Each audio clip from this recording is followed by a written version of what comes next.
Assalamualaikum guys, I am Eliasker and in this video we are going to discuss our next topic.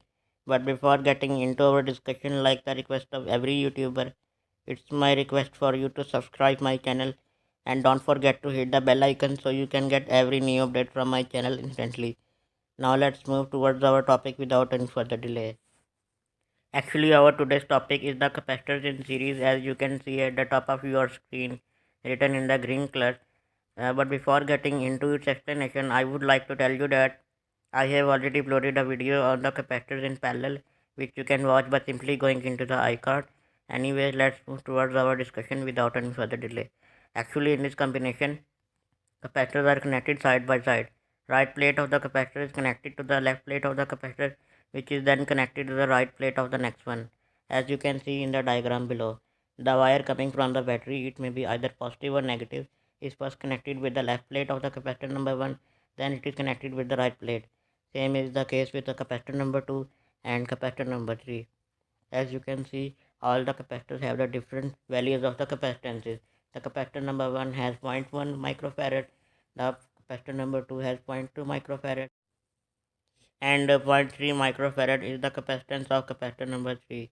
Here is one more point to note, that the current has only one path to flow through the whole circuit, which shows that it's a series circuit, not a parallel circuit, because the main thing which differentiates a series circuit from a parallel circuit is that in series circuit there is only one path for the current to flow, while in parallel circuit there are multiple paths for the current to flow. Now let's discuss its characteristics. Our first point is each capacitor has the same charge across it.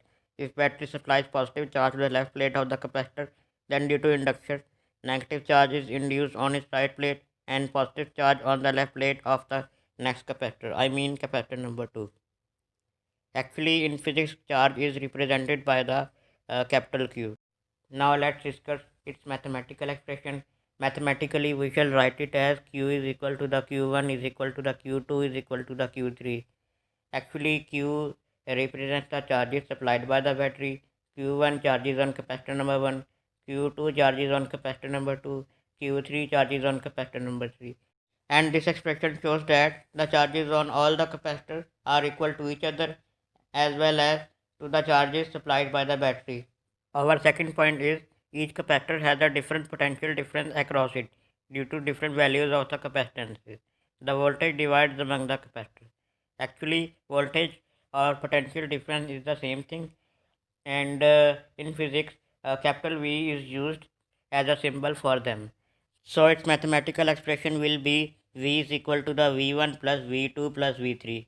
This mathematical expression shows that the voltages on the battery are equal to the sum of the voltages on all the capacitors which are being connected in the circuit. So in the next step we shall write capital V is equal to the capital Q over C1 plus capital Q over C2 plus capital Q over C3. Actually, in physics, we have a formula Q is equal to the CV, and by rearranging this formula in order to get the value of voltage, we shall write V is equal to the Q over C.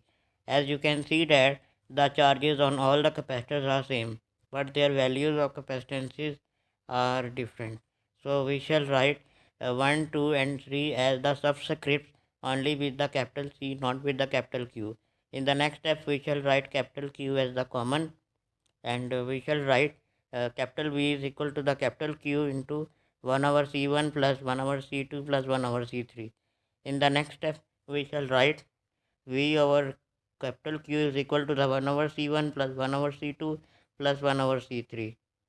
And finally, we shall get 1 over C is equal to the 1 over C1 plus 1 over C2 plus 1 over C3. We can replace series combination of capacitors with an equivalent capacitor having equivalent capacitance. For example, we have a circuit which has many capacitors connected in it. So we can also use the capacitor whose capacitance is equal to the sum of the capacitances of all the capacitors which were connected in the circuit.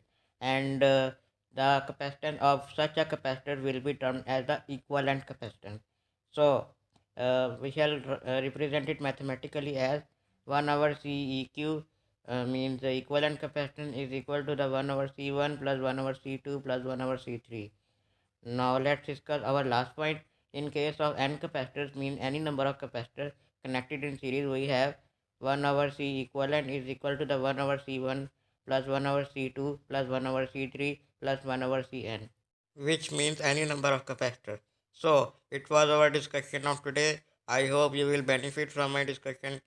If you have any question, then you can simply go to my channel's about info and click on the blue text. You will reach to my Instagram ID and you can simply leave your question there. I will try to answer your question as soon as possible. Anyways, like my video, share my video. Now I will see you in my next discussion. Till that, Allah Hafiz.